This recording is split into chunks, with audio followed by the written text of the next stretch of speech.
All of his co-workers were gone. What could it mean? Stanley decided to go to the meeting room. Perhaps he had simply missed a memo.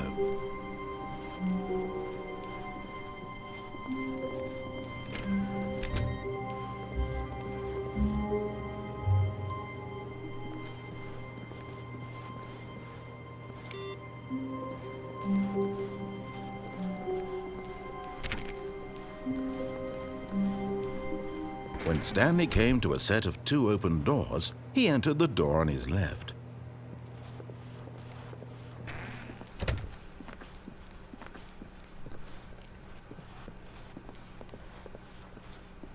Yet there was not a single person here either.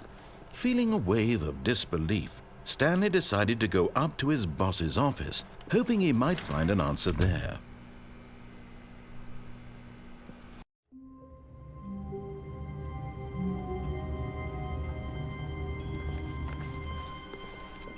All of his co-workers were gone.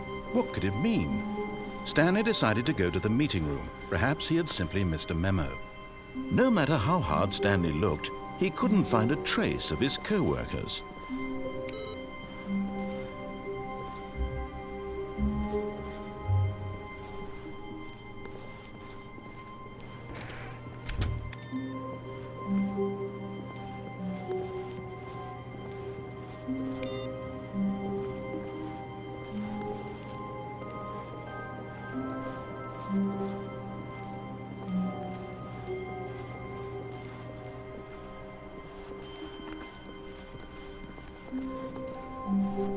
When Stanley came to a set of 2 open doors, he entered the door on his left.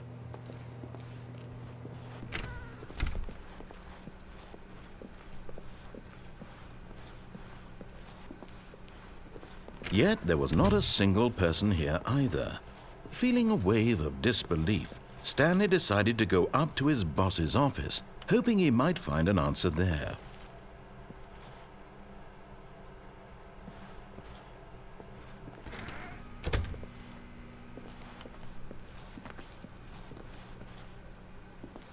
Coming to a staircase, Stanley walked upstairs to his boss's office.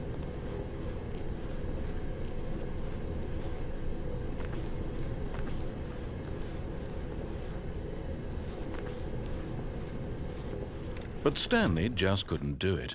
He considered the possibility of facing his boss. Admitting he had left his post during work hours, he might be fired for that. And in such a competitive economy, why had he taken that risk?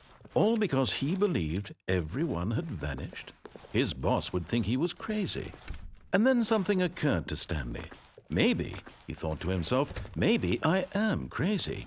All of my co-workers blinking mysteriously out of existence in a single moment for no reason at all?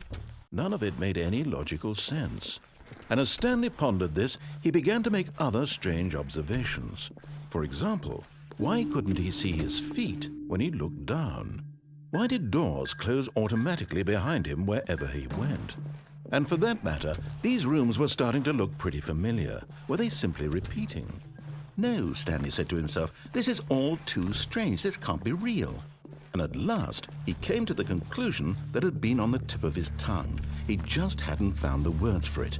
"I'm dreaming!" he yelled. "This is all a dream."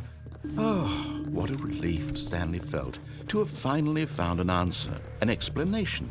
His co-workers weren't actually gone. He wasn't going to lose his job. He wasn't crazy after all. And he thought to himself, I suppose I'll wake up soon. I'll have to go back to my boring real-life job pushing buttons. I may as well enjoy this while I'm still lucid. So he imagined himself flying and began to gently float above the ground. Then he imagined himself soaring through space on a magical starfield, and it too appeared. It was so much fun, and Stanley marveled that he had still not woken up. How was he remaining so lucid? And then perhaps the strangest question of them all entered Stanley's head.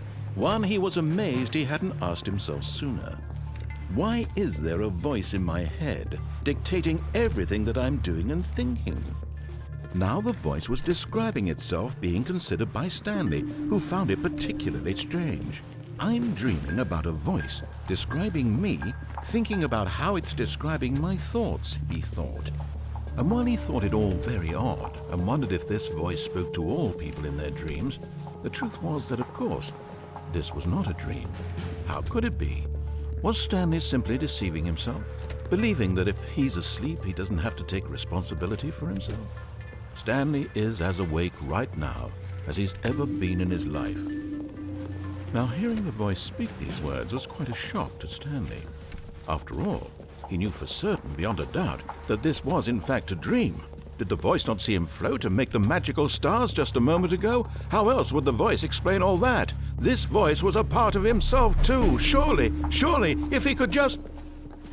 He would prove it. He would prove that he was in control, that this was a dream. So he closed his eyes gently, and he invited himself to wake up.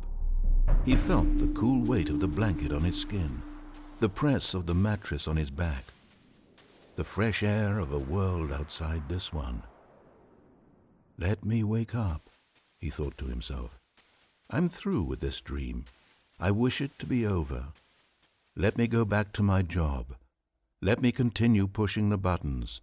Please, it's all I want. I want my apartment and my wife and my job. All I want is my life exactly the way it's always been. My life is normal. I am normal. Everything will be fine. I am okay.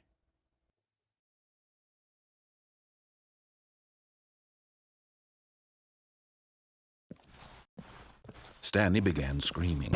Please, someone, wake me up. My name is Stanley. I have a boss. I have an office. I am real. Please, just someone tell me I am real. I must be real. I must be. Can anyone hear my voice? Who am I? Who am I? And everything went black.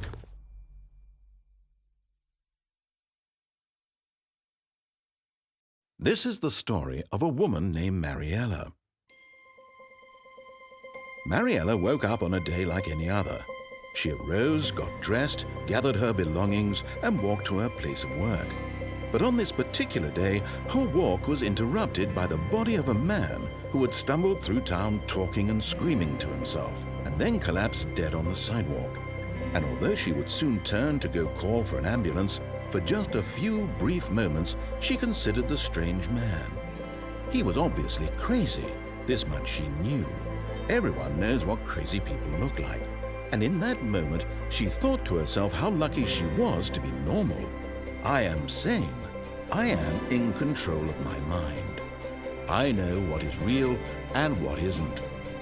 It was comforting to think this, and in a certain way, seeing this man made her feel better.